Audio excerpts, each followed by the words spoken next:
Key diplomatic events are taking place this week here on the Korean Peninsula. Russian President Vladimir Putin arrived in Pyongyang early this morning for the first time in 24 years for talks with his North Korean counterpart, Kim Jong-un.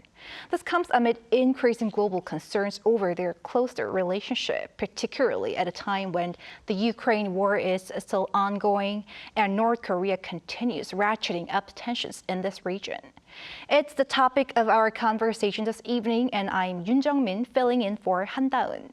And to give us some insights, joining us in the studio is Dr. Myong-hyun, Senior Research Fellow at the Institute for National Security Strategy. Dr. Go, it's great to have you here.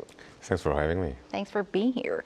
Also, we're joined virtually by Dr. Revere, former U.S. Acting Assistant Secretary of State. Thank you for joining us, Dr. Revere. Pleasure to be with you. All right, Dr. Go, I want to start off with you. Putin last visited North Korea in July 2000, where he held talks with the late North Korean leader Kim Jong-un and issued a joint statement. So how have the security dynamics surrounding the Korean Peninsula have evolved since then? Well, a lot of things have changed since then. I mean, Putin back then had just become President of Russia, the Russian Federation to be more precise. And Kim Jong-un was a spring chicken back then, and his father, Kim Jong-il, was in power. But most important difference then and now is the fact that North Korea has acquired very advanced nuclear and missile capabilities and has developed this kind of strategic leverage over the rest of the world, I would say. And even Russia has relied on North Korea for military assistance. So in that sense, the overall power dynamics in the region has changed quite a bit. And then the level of threats has also advanced. But at the same time, the overall framework hasn't really changed much in the sense that North Korea still is a rogue state. Back was a rogue state, now still is a rogue state. It's a failed state, albeit with nuclear weapons. Russia has become, in a way, a lesser power because of its invasion of Ukraine. And South Korea, though, has become a much more pivotal state compared to 2 decades ago. So this is, overall, the power dynamics has remained same or in favor of South Korea, I would say. All right, and to you, Dr. Revere, what significance does Putin's visit to Pyongyang hold given North Korea's current political situation at home and abroad? Well, some pundits say not only Putin, but Kim Jong-un also has a lot to gain from this visit. Well, Kim Jong-un wants a lot from this visit. It remains to see how much he's going to get, but his shopping list is considerable. First of all, Kim Jong-un wants to reduce dependence on China for food, fuel, and diplomatic and political support. And if he can develop, and he is developing, a robust relationship with Russia, the Russians can give him that and give him much more than that. The second thing that Kim Jong-un wants is he wants to expand his freedom of action in his ongoing confrontation with the United States, with South Korea, and with Japan. I think it would be fair to say that a strong relationship with Moscow would find Moscow placing fewer restraints on Kim Jong-un than Beijing normally places on him, and that would be good news for Kim Jong-un. But the number one thing that Kim Jong-un wants is technology. Technology to enhance his military's conventional capabilities, to improve his space launch and long-range ballistic missile programs, to build missile-launching submarines, and improve North Korea's nuclear weapons capabilities. It's not clear whether Moscow will be willing to help in these areas, but that's not going to stop Kim Jong-un from pressing Russia very hard for these technologies and perhaps others in return for what he is giving Moscow. So a lot of points you point out there. And Dr. Go, Putin's two-day visit to North Korea was cut short because he was late, so late. His jet landed in Pyongyang well past midnight. Putin is notorious for his tendency to be late, but what are you reading into this? So there's a method to his lateness, I would say. I mean, he often late to important meetings, including summit meetings with other global leaders, and mainly to show that he has the initiative and has essentially developed a form of a psychological leverage over the other side. But in this case, I think Putin's lateness was very much intentional. And one of the reasons is because I think Putin and Russia feel uncomfortable about the current discourse that Kim Jong-un and the regime are putting forward, which is that North Korea has become essentially a peer power to Russia. And that's clearly not the case. But then the reason why North Korea does this is because, and Kim Jong-un does this is because they want to project the image that North Korea has become so powerful because they are now possesses nuclear capability and has the missile capability to threaten the United States. So therefore, it should be accorded status that's actually proportional to that kind of capability.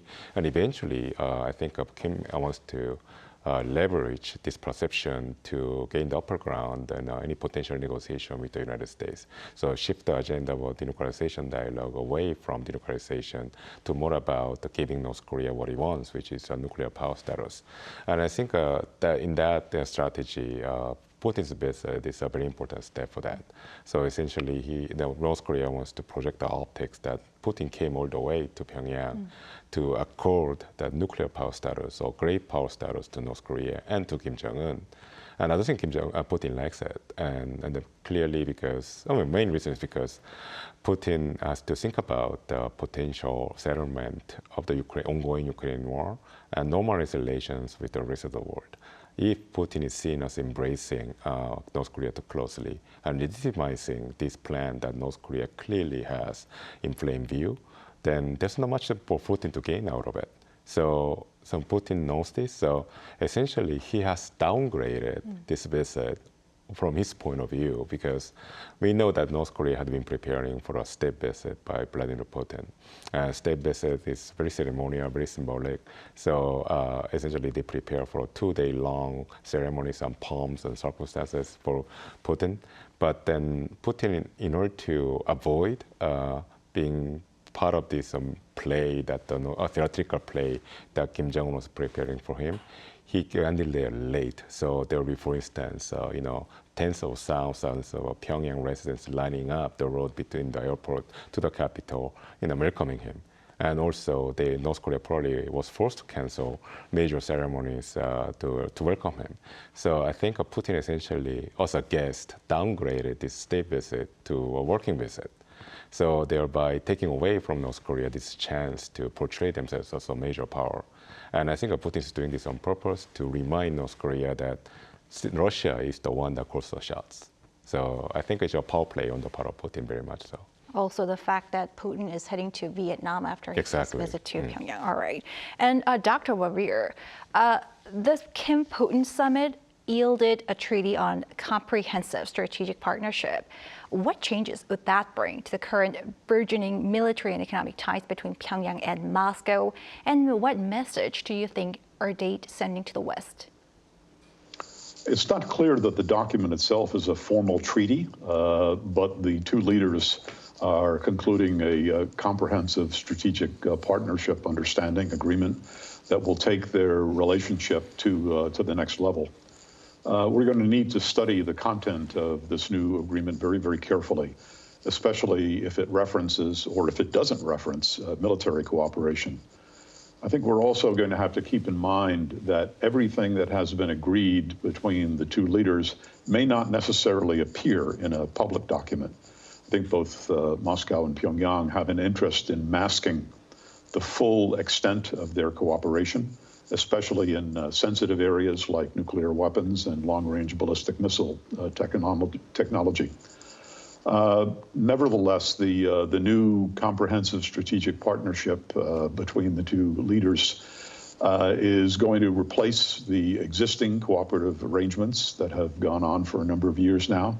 It's going to tie the Pyongyang-Moscow axis closer together and formalize what I like to call their new united front of resistance to the dominance of the West, to the liberal international order, and to the United States and its allies. So this is a very significant development, and once again, the content of it will bear careful scrutiny.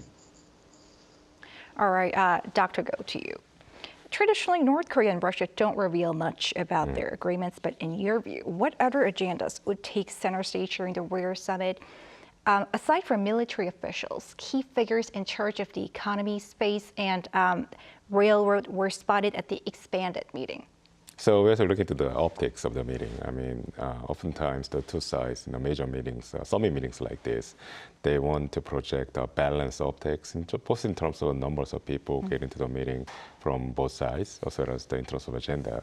But then we know that this was a very unbalanced meeting in the sense that the Russian side had 12 or 13 members, whereas maybe North Korean side. No, Russia had like a 12 or 13. Yes, right. And then the North Korea had a 7 or so. So there's a lack of balance here. And then it seems like, so essentially the North Korean side didn't produce the corresponding counterparts to, for instance, the Russian Ministry of Energy or the Russian Minister in charge of railroad and so forth. So clearly there's a lack of balance, and it's likely that the agenda item didn't quite match with each other. So this is, I think, it's an interesting hint that maybe Russia is trying to stuff the agenda with items that North Korea doesn't exactly see it as essential, but then in a way Russia wants to demonstrate through this kind of unbalance, more like aggrandized team on the Russian side to convince the North Koreans that they are providing more than the North Korean had asked them. So going back to what Evan said earlier, I think North Korea definitely wants from Russia one key essential item, which is military technology, especially concerning the missile and nuclear weapons. But I don't think Russia is yet ready to provide such technology or equipment to North Korea. So in order to make up for this shortage or like a lack of, a better word, essentially insufficiency in the part of response on the part of Russia, I think Russia is trying to somehow replace quality with quantity, so to speak. And maybe this is the reason why we are seeing this kind of photograph, this kind of meetings taking place in Pyongyang.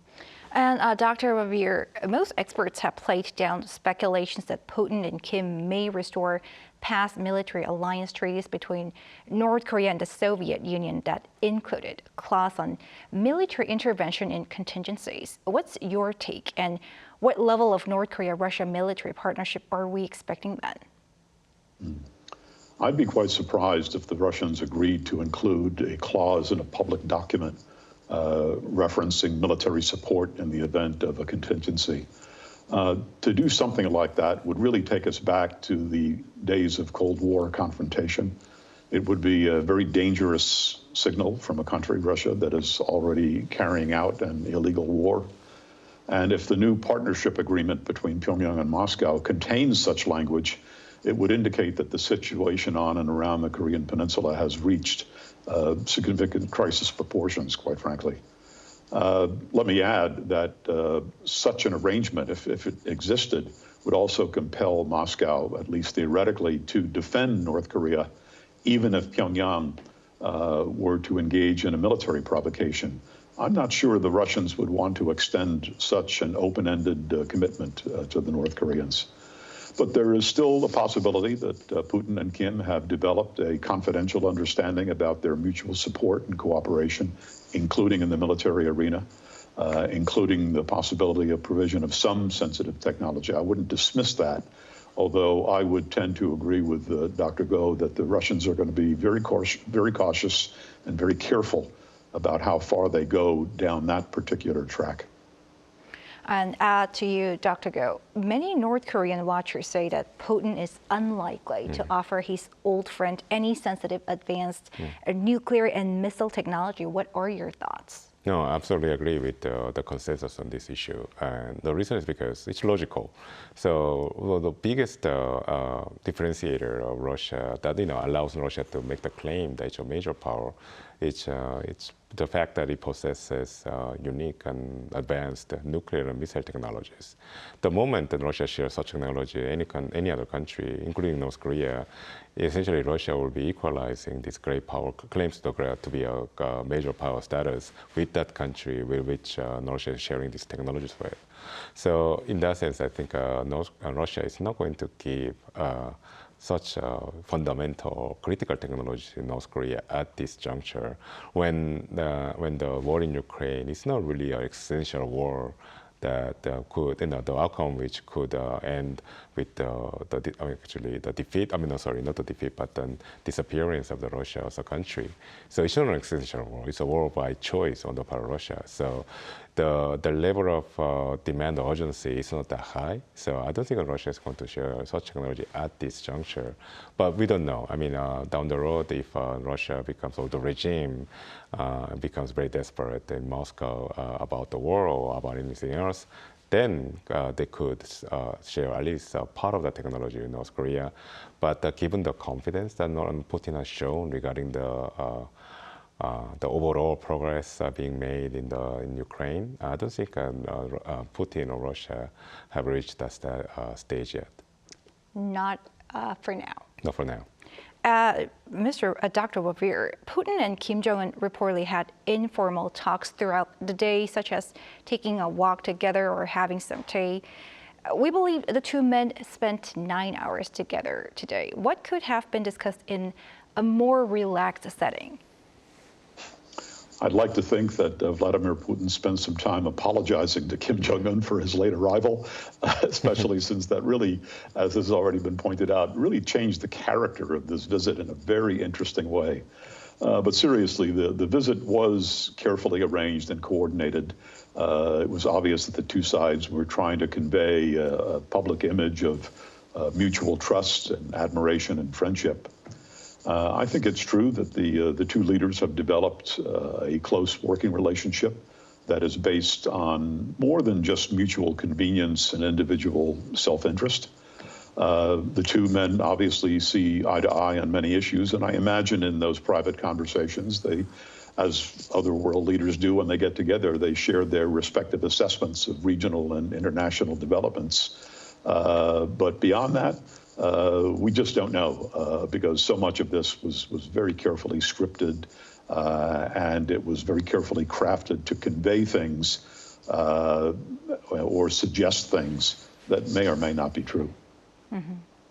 And Dr. Go, North Korea has recently been constructing walls or laying mines in the DMZ along the border with South Korea, and a group of 20 or 30 or so North Korean troops were working in the DMZ. They briefly crossed the border into the south again and then returned after South Korean military fired warning shots. How do you see the North latest this unusual activities? So the Korean military Joint Chief of Staff had released an explanation on what's going on along the DMZ, also concerning the recent activities, spike in activities by the North Korean military. And the explanation was that there's an overall heightened level of activities on the part of North Korean soldiers and along the DMZ, along the military demarcation line. And the reason is because North Korea is right now building walls, as you pointed out, as well as laying mines. So essentially they are strengthening the border with South Korea. And that the byproduct of increased activities, that there will be more soldiers around the DMZ, around the military demarcation line. And if there's more activities, just by accident, there's some chance for some of those soldiers to cross the line over to the south. So, but then on the other hand, North Korea being North Korea, we don't know what the true intention is behind this, because it could be accidental, but also the fact of the matter is we are seeing more of these episodes, and it could happen, definitely going to happen more in the future. So depending on how, so the North Korean's point of view, they are always trying to exploit gaps and opportunities that are presented to them by chance. So if they see that the South Korean military is not taking action against this kind of, transpassing the border, then maybe the North Korean military might use that against the South Korean military. So this is a reason why even this very simple, even innocent infringement of the armistice agreement could escalate into some serious clash on an episode.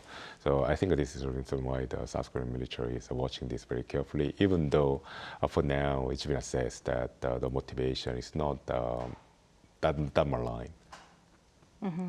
And again, Dr. Go, high-level South Korea-China diplomatic security talks were held yesterday here in the South Korean capital.